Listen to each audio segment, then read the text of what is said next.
I deserve this. Killing Björn and leaving Vova at the mercy of the KGB was all just an act of selfishness, no matter what I tell myself. The release of confession would have been the perfect ending to this murderous life I've lived. But Carver, he saved me. In utter chaos, he swooped in and saved me. He's different now. Whatever happened to him, he has changed. The innocence of the book specialist I knew a few weeks ago is as long gone as Jenkins the cat. Now, Slava. General Strelkov. Someone who took power just after the incarnates were released. Something big is about to happen. The eye of the storm shifts, and there's no calm in the middle of it. This is Red Moon Roleplaying.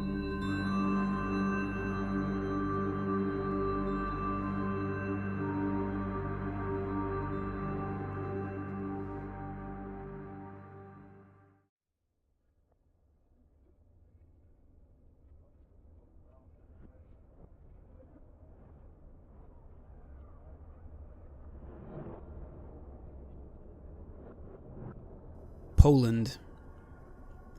It's raining and the raindrops are pattering against the windshield of the car. The sound of the windshield wipers is the only one that can be heard inside the small Trabant. There's a faint smell from the fast food you picked up on the way. Zapiekanka, a long roll of toasted bread with sautéed white mushrooms and cheese. The doctor in Sliwice on the Polish side of the border, not far from Frankfurt an der Oder, he was efficient, especially so after you offered to pay him in dollars. Björn, it still hurts as hell, and your upper body is bandaged up in several spots to prevent exposing the wounds to the harsh reality outside. Well, at least they were kind enough to cauterize them for you, so... Well, the scars aren't going anywhere, but hopefully the risk of infection will be lower. The doctor gave you some antibiotics just in case. You're now somewhere close to Bialystok, just an hour or so before entering Belarus. The country declared independence from the Soviet Union just a month ago. But the paperwork Anna has provided should work just fine to get in. You are, after all, according to that, upstanding Russian nationals. I sit there in the front seat on the passenger side, looking out the windshield, trying to sit as still as possible to avoid any pain, because everything, well, hurts like hell. And just a bit further down in hell, when I make a move, the training helps. The KGB training of resisting pain, and also the experience of all kinds of pain that I've been through before. But it still hurts. I'm trying to think of the mission, trying to think of what we need to do. And I lift up my arm to take a bite of the nice cheese roll, but I wince at the pain and I try to chew, but the throat hurts as well from the stab wound. And I give a sigh as I swallow the piece of bread. Thank God for that you know how to drive. Indeed. I've got the radio on, actually, and I've been sort of humming for a little while for most of the drive. I mean, every now and then, I'm smiling. I'm in a great mood, really. I mean, sure, everything is shit now, but why not enjoy the moment while you can, eh? And I'm just sort of smile, I nod, I take a bite of my food. It tastes good. I'm hungry. Really hungry. I'm always hungry now. But, it doesn't matter, does it, really? Doesn't matter. No, it does not. You feel the boils itching, and you feel the growth in the back of your neck. You know what? It helps me focus. Who would I even be without this pain? Probably weaker. Yeah, that's probably it. Björn, there's a person standing by the side of the road. He's dressed like a Russian Orthodox priest. No, you know better than that. He is as he was, grotesquely fat with long blue-black nails and a thick tongue that hangs down over his belly. The skin is pale and translucent, and purple organs pulsate under the skin. The rain is pouring down on him. He doesn't seem to care. It's Ivan Chizenko, just standing there casually as if waiting for someone. He raises his thumb as if to ask for a ride. Carver, I think we should pull over.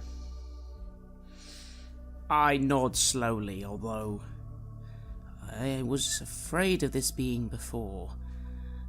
But now I've seen so many types of things, but suddenly I feel a deeper fear now. Something feels even more off. I feel deep down, perhaps, a little of how I should feel. I shouldn't feel good. I shouldn't feel like it's fine. I should feel ashamed and terrified. But I kind of just nod and go, yes, of course. Bjorn will have noticed, by the way, that I've taken to wearing the clothing I have and a coat really high up. I'm very much trying now to cover most of my face, most of my body, so that you can pretty much only see my face now. Like, I don't think you'll have seen why I've been doing that, but yeah, that's my new look, it seems, since the events in Berlin. I have noticed, but I obviously don't care too much about that, because there is enough to care about that would have a higher significance. I also, of course, react to even suddenly standing there, thinking to myself that he would probably just crash into the car if he wanted to, and this is a bit of a show for him, standing there pretending to be a hitchhiker. I pull up the hood of the hoodie that I've collected recently on our way to Poland. I wanted new clothes for some reason, and I slowly pull the car in, stopping by Ivan. He opens the door and gets into the car without a word. He sits down and he smiles. Your view shifts between the man and what is beyond the illusion. His mouth is edged with small, razor-sharp teeth. You've got business in Belarus, father? God sees you, my children. God sees the good that you're doing, that you are vanquishing God's foes. God is pleased. Who is your god, anyway? Is it another demon? Because it seems like there's some sort of conflict going on here. God is God, and I see that you, Björn, if I should call you that, you, like Jesus, tortured for his sins. It's fortunate that you are still alive. I'm not sure what to make out of this. I sit there quiet listening to it, feeling somehow flattered. And you, Carver, you have made a decision. It's not one that I can say that I agree with, but it serves God's plan. You have both sacrificed for God, sacrificed to protect that which is holy. God approves, and salvation is not far off now, my children. It didn't do what I did for God, even. But whatever the results are, I suppose good for you, then fine. whatever. Are we, what is salvation really? You're just gonna strict the curse of our skins and then what? Salvation is what is promised in the good book. It is eternal peace, and before that, a fruitful life, of course. All that is waiting for you at the end of the road. There's someone that wishes to speak with you. You, hear him say that, and you look out the window of the car, and the scenery has changed. The car has stopped, and you're parked. Björn, you have no idea how this is possible, but you know exactly where you are. This is not Poland, this is not Belarus. This is a suburb outside of Moscow. There's a nondescript office building in front of you, a sign in Russian saying that this office building houses Western Forest sleep products.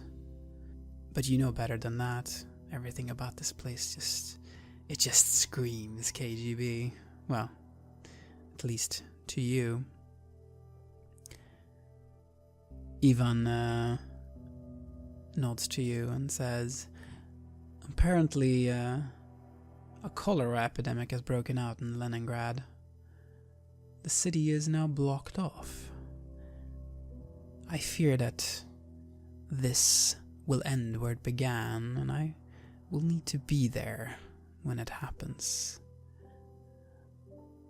We will meet again before the end of it all. But for now, go inside.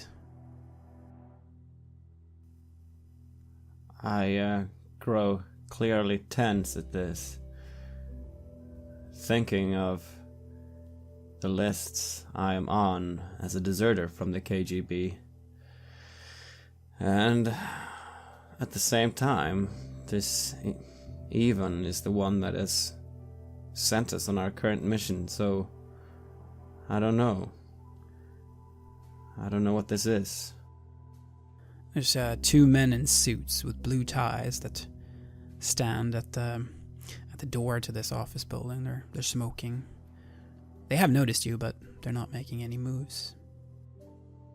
I feel the gun heavy against my chest on the west side. It's pushing against one of the blowtorch wounds, and it hurts.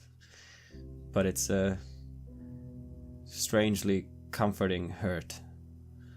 I bite my teeth and I nod to Carver and I open my door to get out. I let Bjorn get out of the car, but I pause for a moment and I turn to Ivan and I just go, one more question, lowering my voice. Do you know who it is I serve now? I have suspicions, but it is not for me to say to you. You will find out, I believe, when the time is right. In that case, do you at least know Isusha? I know that Isusha is the name of a soldier. That is really all that I'm prepared to say. Typical. If only the answers were given to questions. How many problems would be averted, eh? Carver, put your trust in God. God will steady your hand and make your aim true. Trust in his plan. I sort of snort a little at this, rub my face, feeling some of those marks now permanently etched on my skin, and I just remark, God is not here with me, helping me anymore, but I'll have to make do with what I can use. For the greater good, eh? Go with God, my child. And I go to leave the car, very disillusioned, because to be honest with you, I don't think God is with me at all anymore. No, not at all. You're standing outside of your car now. What do you do? As Carver continued the conversation, I would have started moving towards the building. I don't expect to have any conversation with the guards there. I expect them to just let me pass inside if really I am expected. It's morning and the air is... It should be crisp and nice, but this is an industrial area and it's heavy with soot and smell of metal and smoke and maybe chemicals. Comrades, he nods to you, the one of the men standing by the door. Is it anyone I recognize? No. But you know the type. He's one of the foot soldiers of the KGB. I nod. Armed? He asks. I pat the side of my chest. Good. He nods and starts leading you up into the building. Part of me for a moment has a recollection. I just think to myself, once this would seem so strange. I'd have so many more questions. Why are they letting us in? So why are we even expected? But lately I no longer feel the need to ask questions. It all just seems to flow. Like a dream. I just sort of smile as everything seems to go as it should, I guess, and follow. I sort of feel the instant of reflection or hesitation from Carver, because I'm sort of thinking the same thing. It's kind of ties together at what I was thinking about, why I would be called to such a place as this. But I say to him on the side, yeah, I have no idea either. You would know that this isn't a place that I would prefer to be in. Indeed, but I suppose maybe we have some sort of reason to be here. Worst case scenario, we'll just kill everyone. I laugh a bit too much at that, and I kind of then stop myself and just go silent. I feel awkward all of a sudden. Against what is logical, I find that hilariously funny, and I start laughing too. Yeah, probably, yeah. Yeah. And you're led into a sleazy office with darkened blinds. A short, very tanned woman in a heavy overcoat sits behind a desk. She's in her 50s, has glasses set in thick frames, and her hair is almost white. There's a desk lamp that casts a ghostly sheen over the room. The men close the door behind you, leaving you alone with her. You see her for what she is now. A grotesquely swollen being, much like Ivan Chezenko. Björn, or that woman with the red hair you saw leading GSG-9 in Berlin. I am Zoya Selivanova of the KGB's Internal Affairs Unit, she says, and picks up a packet of cigarettes to offer to you. I take out a cigar from my coat, and I will happily accept a light. She gives you a light, and as she's close to you, and you see these sharp teeth, and just this being in front of you, and it sort of switches between the being and the woman. She speaks to you, and she says, "And yes, bodyguard, I know who you are. I could threaten you with exposing who you are, and I could have you lined up in front of an execution squad, but come on. We are a bit past concerns of that nature by now, no?" I draw a bit of smoke, and I blow it up in the air, and I look down at her, and I nod. Sure. I think I've heard your name mentioned. It's usually not in good circumstances. She laughs a bit. Offers you a cigarette as well, Carver. I take the cigarette and let it be lit and just smoke. I mean, I don't smoke often, but it doesn't really seem to matter now. Very few things about health and good living seem to matter now to me. Why not enjoy the moment I have? I try to put on the appearance of not feeling any pain at all, not showing any weakness as possible. And, are we allowed to sit down in chairs or something, or are we just standing there? Yes, she points you towards chairs that are in front of the desk here, and she sits down and leans back in a chair of her own, takes a deep drag from her cigarette. I sit down and I take, I feel 1,000 needles of pain around my body, and I try not to show anything, try to act relaxed. You're here to fix your mistake, are you not? The KGB have investigated Slava, you know. They have close connections with this Strelkov, the incarnate of Chigidil. How precious. Is that why you are here? Ivan took us here. We were originally headed towards Belarus, but yes, Slava is our next target, and of course the incarnate that you're referring to. And do I assume then that you perhaps are not appreciating this cooperation or whatever you have going with him?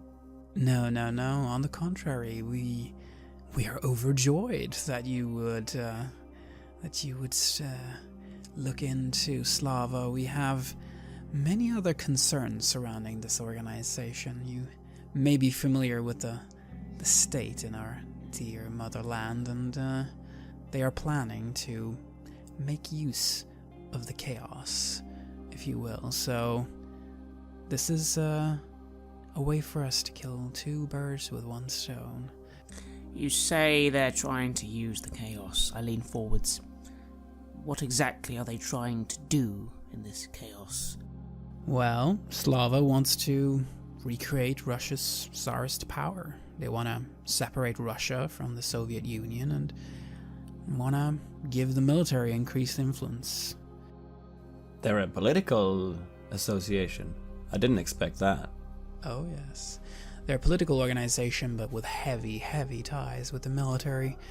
And they believe, wrongly or rightly, that the current economical reforms are going to turn Russia into an underdeveloped country, and that, only the military has the power to prevent chaos. And then I remark, and what does Chigidil want? I don't care about all this political bullshit. None of it ever meant anything. We're talking about what's really going on. Why do they care about this incarnate? The other incarnate was trying... I have a think about, what the other incarnate was even trying to do. It seemed very similar in terms of something to do with trying to take on the established authority and cause chaos in an extreme manner, using existing political, extremists, in that case, the Nazi people they were with, and in this case, again, people who want to separate from the Soviet Union. So it's like, what's the point? Just death for the sake of death? What do they want? What does he want? Chigidil feeds on suffering, and, what better way to create the suffering necessary than by fanning the flames of this chaos? That, I believe, is the reason for why he is doing what he is doing, but there is more to this. There is a greater plan than just exploiting the suffering short term. There's something big that he has planned, and you, my new friends, are in a unique position to find out about that for us. Because you're blessed. And, my newfound friend, who do you work for? I work for God, you could say. Yes. Let's say that I work for God. God. So, looks like we're heading in the same direction then. How could we use this to our advantage? We know a few things about Slava that I can fill you in on that may be of help. They have a program that's very much reactionary. They trying to create a state run by ideals that would mean that non-Russians, homosexuals, and other unwanted elements would be refused citizenship. They also have very heavy links to organized crime, and they are funding their operations, we believe, by smuggling military equipment. I believe that you have found out as much in your own journey. The question is, what other major connections do they have? We need to know where the third incarnate is, and if he, Mr. General, is anything like the previous individual, he will not be forthcoming in information. So as well as Slava and the people in Berlin, what looks to be their third major partner or third major interest, if you will, if there even is any. The bulk of their sympathizers are spread throughout the military forces. Their leader has been, I should say, an Air Force colonel named Roman Leskov, but he seems to have very recently passed the baton to General Strelkov. Seems the latter is carrying out something of a purge in the organization. They're clearly getting ready for something. And Leskov, on the other hand, he's put in his candidacy for the presidency of Russia. The presidency of Russia? Yes. How'd that work? Well, they are elected these days, and, I suppose keeping the illusion of a democracy might be of use for them. We know very little about Strelkov. We know that he's a 4-star general in the Air Force, lead commander for the Air Force's Defense Area 4, which is located northeast of here. He's been frequently figuring in the press the last few days. He's been involved with some kind of an ongoing investigation of the air defense, specifically about problems with the disposal of missiles and social issues with troops returning from Eastern Europe. The funny thing really is that he just seemingly appeared out of nowhere. We have no records of him prior to the 23rd of September. It's not strange. He didn't exist until that point. He came from the spawn that we created. Yes, indeed, that does seem to be what is happening. Well, that is what some of the things that we know about them. I am in a position to help you, but I cannot put the full force of the KGB at your disposal. This is a very sensitive matter. Slava is extremely well connected, and, well, we don't want to end up colliding with the generals just yet. They're expecting we will do something brash, so that they would have an excuse to take us down first. Believe it or not, but we will need physical evidence in order to act decisively. And that is how you can help us. Can't we just go and kill him? If we could find him. But nobody knows where he is. I lean back and I let go of a long piece of ash from the cigar. I think for a minute. And then I say, well, I think we have some places we could start looking. Do you have any suggestions as well? Well, Slava's main office would be the best. We can actually get you to enter through official channels. We can allow you to be a welcomed guest there. That would make it easier to find the evidence that you're looking for, as well as, hopefully, Strelkov's location. Clearly there are, well, elements out of the ordinary, shall we say, about, so you should be able to pass to areas that our normal agents would not be able to approach. How does this sound to me? I mean, does it sound like something the KGB would actually do, or... They could certainly do that. I mean, espionage is best when it's very much sort of happening in the open, when the people that are doing the spying, if you will, are actually believed to be loyal, believed to be people that can be trusted. trying to infiltrate Slava in the way that you have infiltrated the Germanische Gemeinschaft and the Slavic Association may also yield results, but it has always been a risky move, and without a doubt, this is the most connected organization connected to the military that you have met so far. Doing anything that would be openly hostile would likely be extremely dangerous with regards to this group. So the idea of being welcomed as a guest sounds pretty good to you as trained in these matters. How do I know you're actually not wanting to make friends with Slava and, try to put us in the place and then come in to, betray us? I suppose you don't. Well, we need to get into Slava anyway. She puts forth 2 folders on the table. I have just a thing. Care to pick your poison? It's dossiers of some kind. It seems to be... I'll lean over to start looking at them. I will as well. It's dossiers with the identities of high-ranking functionaries of the Sweden Democrats or the French National Front. Pick your poison, she giggles.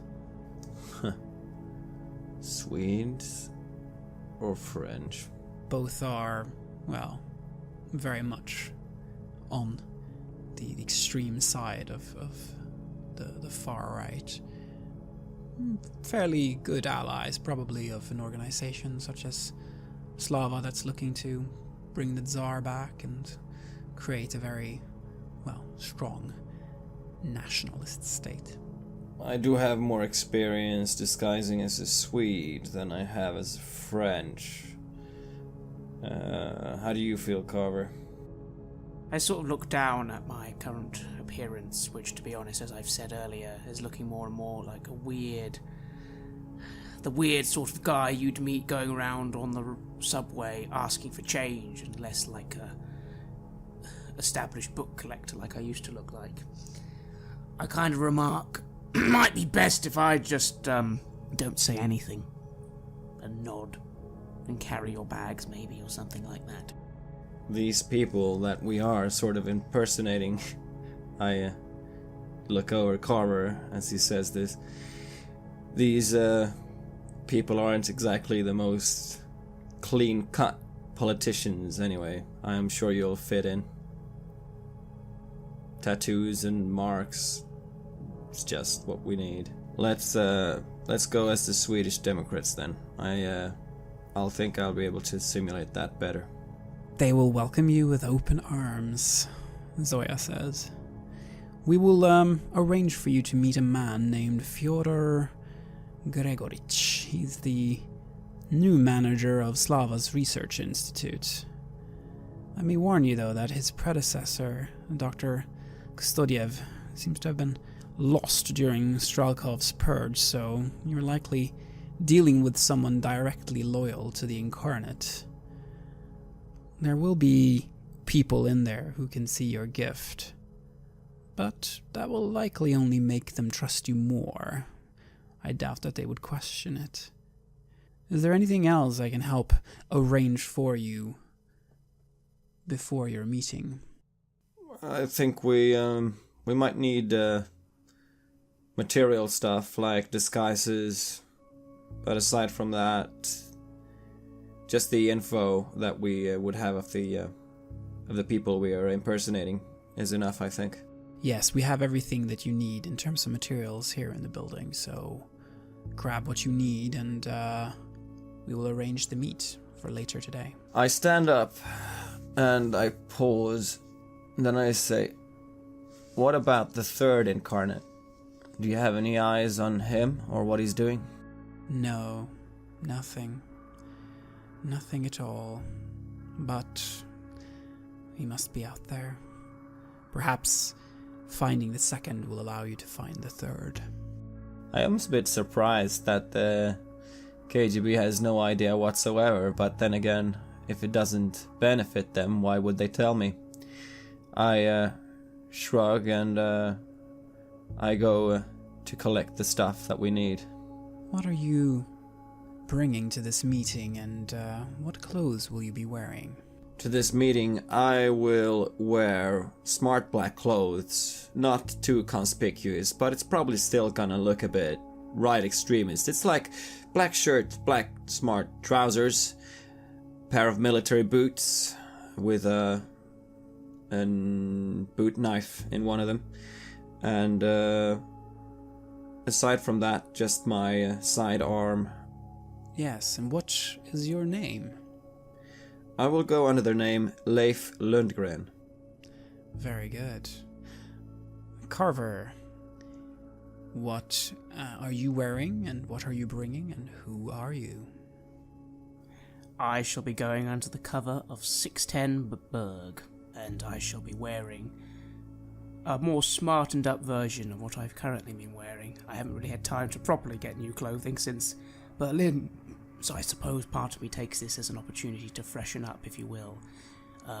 Greys and blues in my smart leather trousers, smart shirt, jacket, and hoodie, of course, since I really am trying to cover up myself now. But I suppose now I look a little more confident in appearance, perhaps.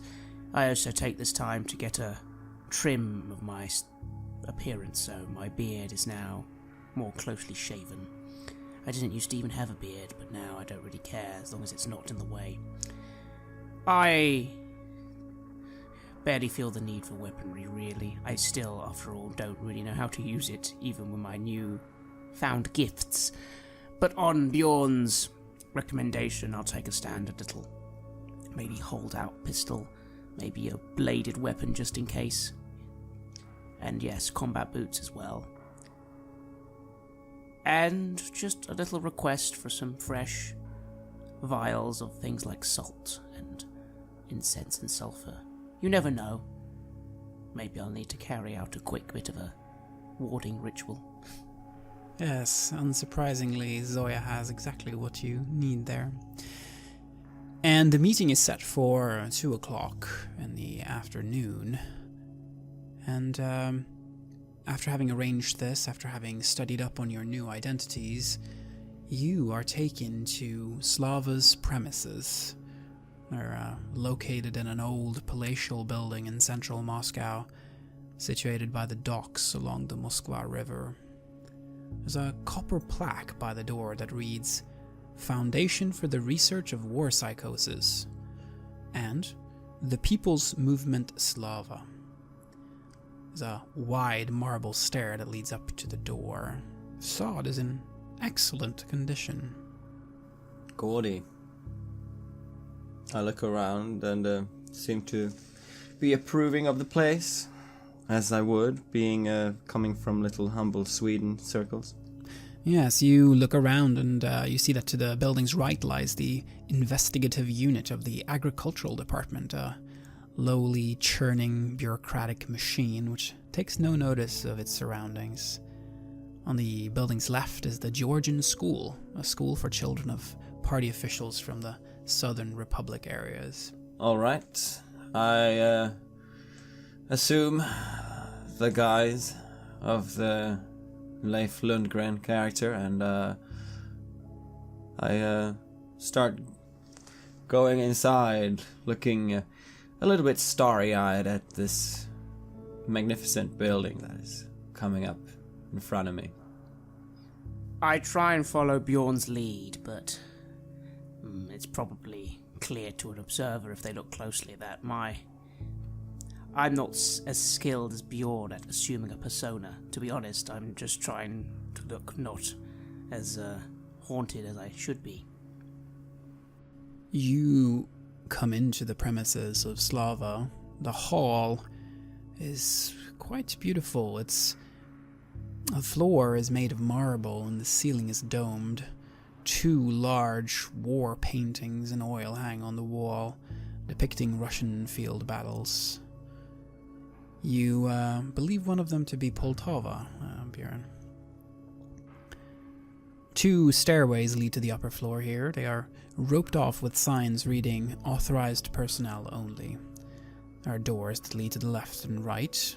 The left door has a glass window emblazoned with the word "Reception," while the one on the right is unmarked. Straight ahead, a set of stairs lead to what looks to be a lounge and exhibition hall. After having a look around, feeling somewhat more impressed, I take a turn towards the reception. And you open the door to what is a quite typical office, but quite a nice shape. The wall in the room here has a painting of a cavalry charge, and there's a woman in her mid-50s that sits behind a gaudy desk, one of those kind of Russian czarist-looking desks. She's dressed in a proper uniform-like suit, and she looks up as you enter. Good day. This is Leif Lundgren here, and with my colleague Sixten Berg. We're from the Swedish Democrats here for a meeting today. Ah, yes, I have you on the agenda here. Yes, let me fetch Dr. Gregorich for you. She leaves the office and goes out to fetch Dr. Gregorich. You are shown chairs that you can sit and wait. I'll have a little look around while she's gone. Is the next room, is it open, the door? I will also look around, although in my case, as I said earlier, it's more to see if I can see anything beyond this stone building with its people moving around. Is there any trace of greater powers at work here currently? You feel something in here. There is suffering somewhere in this building. Someone is not being treated well here somewhere, but you're not quite sure where. But the suffering is intense.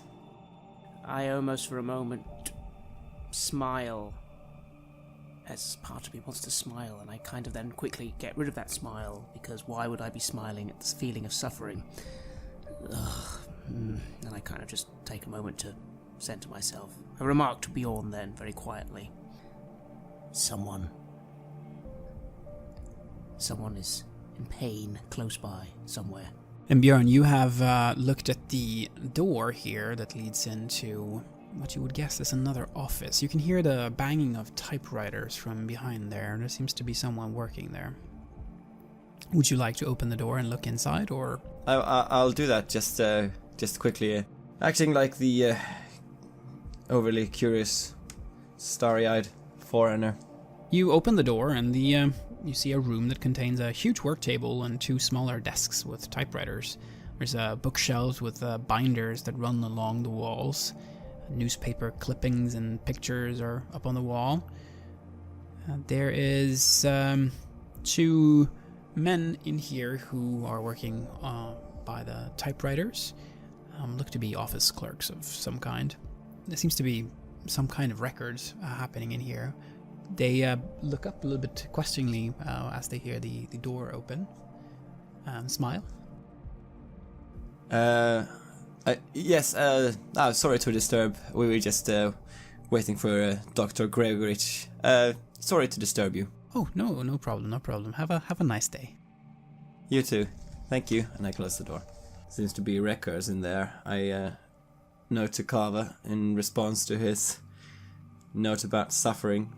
And a few minutes pass, and then the receptionist returns with what you assume to be Dr. Gregorich. You have seen a picture of him that Zoya showed you as well, and it does look to be him. He's pale, overweight, bald, and quite short man, actually. He's got a skin condition and glasses set in thick frames. He's got a solid grey coat over his suit and seems to be limping slightly on his left leg. Yes, hello. I'm Fyodor Gregorich. How was your journey? He comes up and shakes your hand. Mr. Lundgren, yes? I shake my hand back. Yes, it was not too bad, actually. Flights came through on time for once, so Yeah. Excellent. And you must be Mr. Berg, yes? I smile and shake the hand back, and I just nod and go, pleasure to meet you, sir.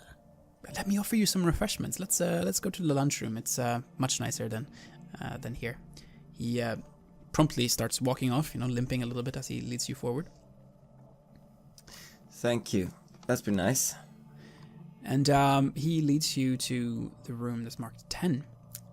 And in here is 3 coffee tables, an electric hot plate, and an old-fashioned samovar that furnishes the room. Quite an impressive building you have here. Oh yes, thank you. This was belonged to the old Tsar administration. They had one of their war departments here back in the good old days, if you know what I mean. Oh yes, of course. we all remember them. Oil paintings of Russian coats of arms decorate the walls. There's 2 young men in old-fashioned uniforms who are sitting here drinking tea. Gregorich looks at them with an annoyed look. They notice him and they get up to leave. Seems like they may have been guards. Probably shouldn't be sitting around here. May I offer you tea and perhaps some tula pryanik? It's baked goods that's made of flour and honey. You know that they're quite famous in Russia. The ones he present to you have the coat of arms of Russia also emblazoned on them. Oh, yes, why not? We only had breakfast today, so that's nice. Yes, enjoy. So, can you tell me a little bit about your movement's activities? What are you trying to do? Of course, as you know, there has been a lot of the wrong winds blowing, the continual oppression of the left wing and wanting to make noise, and especially so since since the war and what's been going on since then. They always try to push us back and try to open towards traditions that are just, it's revolting, not taking care of our heritage. I know exactly what you mean. We've obviously seen exactly the same here, going back to the days of the revolution. The left. They have no respect at all for our national soul. And but I must say, I'm quite impressed by your tenacity. I've been following what you're doing. You're step by step, but you're changing the metapolitics in a country that's been previously so dominated by our common enemy. I predict it won't be long until you are the ones that are defining policy, forcing the other parties to adapt or be destroyed by a fearful populace, and and then, well, then that's when we win, right?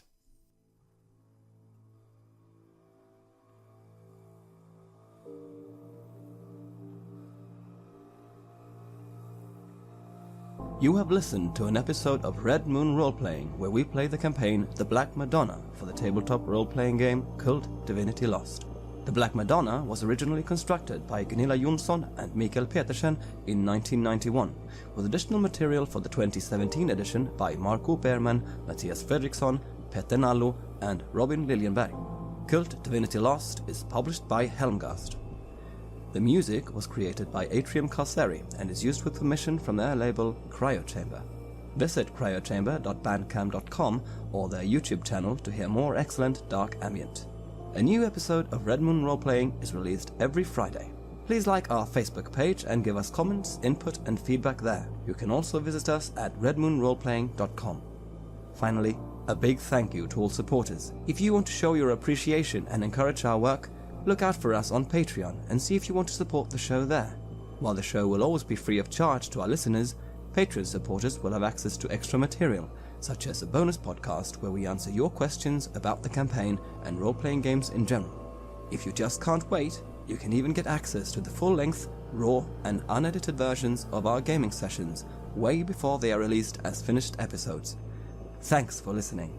Looking forward to meeting again next week.